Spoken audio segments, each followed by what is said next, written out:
Ayan. Ayan yung ating more than 4 months old na manok.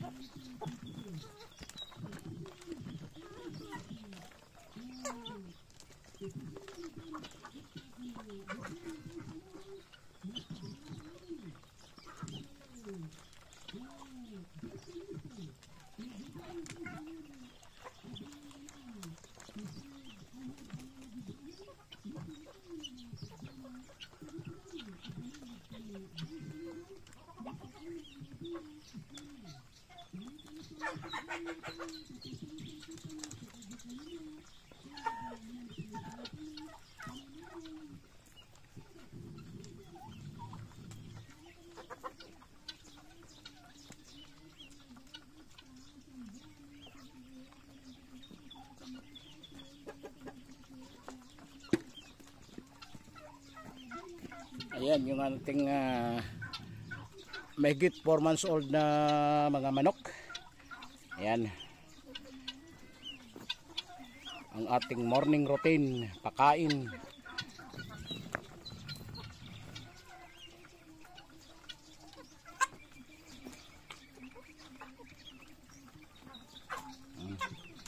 Nag-aagawan pa rin, haba-haba na nga ng pakainan sa kanila. Ayan o, tingnan mo naman yung ganiya at saka yung huluhano. Kawaw yung ganiya na yan. Laging nire-rip.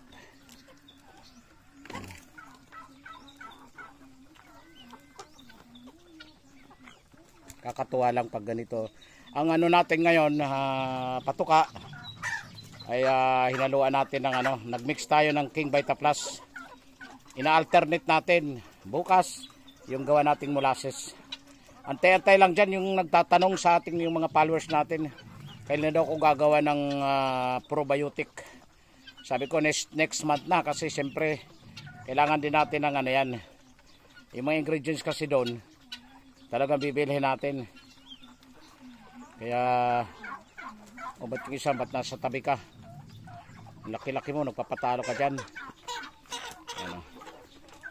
Tapos yung natin ngayon, yung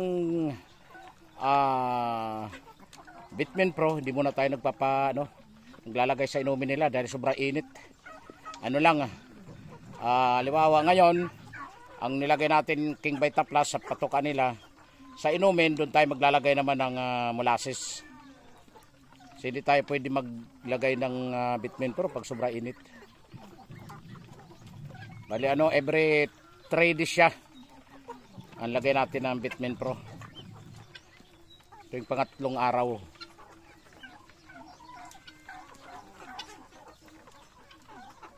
Yan. Napakaganda tingnan talaga pag Yan.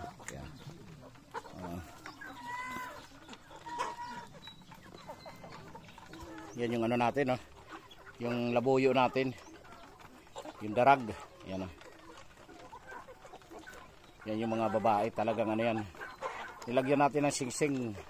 Kasi sila pumupunta sa sa masukal talaga, sa gubat. Meron dyan puro mga kahoy. Ang kaya dito, wala talaga dito, iba yung nila, ibon yung inahunting. Tsaka nakita nila dito, malapit ang mga bahay. Hindi sila yung mga nag-airgun.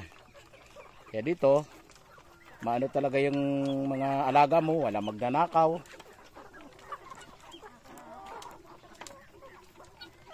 Yung natin, kabila, tapos na yan sila mapakain. Malinis na yung nila. Inuuna natin yung patuka natin, yung pato. Gansa, yan ang inuuna natin. Pangalawa yung pabo, ganiya, at saka huluhano. Ito sabay ito, at saka doon sa loob yung malalaki. Ayun, kinulong muna natin malalaki.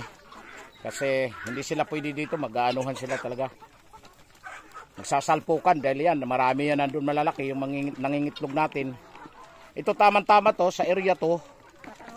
Makakabili na rin tayo ng incubator sa Mayo. Mangingitlog na ito. Itong natin. Malapit na ito mangitlog. Kasi itong March 28 ay 5 months na sila. Tama-tama. 7 months nangingitlog. More than 7 months. Okay.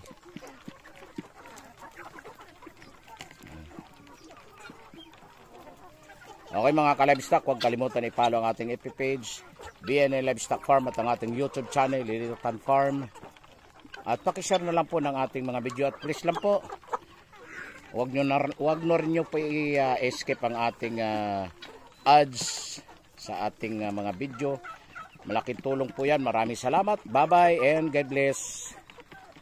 Ayan, ito, laki ito. Oh, talagang ano. Extend tayo konti kasi nakakatuwa naman. Ay, yung ano, yan o, yung cobra, laki. Yung mayroon pang pagpatuka doon sa ano, timba, yan, kinain nila. Okay mga ka-livestock, ito po ulit. Nagsasabing bye-bye and God bless.